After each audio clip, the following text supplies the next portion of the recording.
ഈ സെഷനിലേക്ക് എല്ലാവർക്കും സ്വാഗതം. സോളാർ പ്ലാന്റ് ഇൻസ്റ്റലേഷനെ കുറിച്ചുള്ള ഫസ്റ്റ് ഇൻസ്പെക്ഷൻ റിപ്പോർട്ട് എങ്ങനെ തയ്യാറാക്കാം എന്ന് പഠിക്കാം. ഈ സെഷൻ കഴിയുമ്പോഴേക്കും നിങ്ങൾ ഫസ്റ്റ് ഇൻസ്പെക്ഷൻ റിപ്പോർട്ട് ഉണ്ടാക്കാൻ പഠിക്കും. ആവശ്യമുള്ള ടൂൾസ്, ഇൻസ്ട്രുമെന്റ്സ് ആൻഡ് എക്യുപ്മെന്റ്സ് എന്തൊക്കെയാണെന്ന് നോക്കാം. Multimeter, line tester, insulated screw driver, documents and test equipment. First installation report എങ്ങനെയാണ് ഓർഗനൈസ് ചെയ്യേണ്ടതെന്ന് നോക്കാം. നിങ്ങൾ പ്ലാന്റ് ഹാൻഡിൽ ചെയ്യുമ്പോൾ സോളാർ ഫോട്ടോവോൾട്ടിക് പ്ലാന്റിന്റെ ഫസ്റ്റ് ഇൻസ്പെക്ഷൻ റിപ്പോർട്ട് ജനറേറ്റ് ചെയ്യേണ്ടത് ആവശ്യമാണ്. ഇൻസ്റ്റാൾമെന്റിൽ വിഷ്വൽ ഇൻസ്പെക്ഷൻ നിങ്ങൾക്ക് തൃപ്തി അടഞ്ഞതിന് ശേഷം ഫസ്റ്റ് സ്വിച്ച് ഓൺ ആക്ടിവിറ്റി ചെയ്യേണ്ടതാണ്.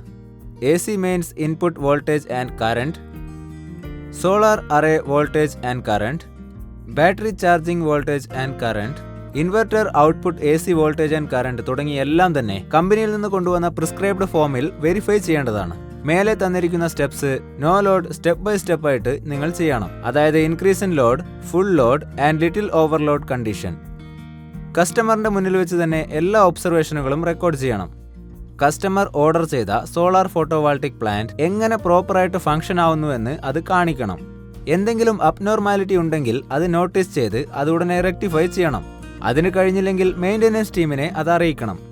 ടെസ്റ്റ് റിപ്പോർട്ടിൽ ആക്സെപ്റ്റൻസിന് വേണ്ടി കസ്റ്റമറുടെ ഒപ്പ് അവരിൽ നിന്ന് തന്നെ വാങ്ങുന്നത് വളരെ പ്രധാനമാണ്.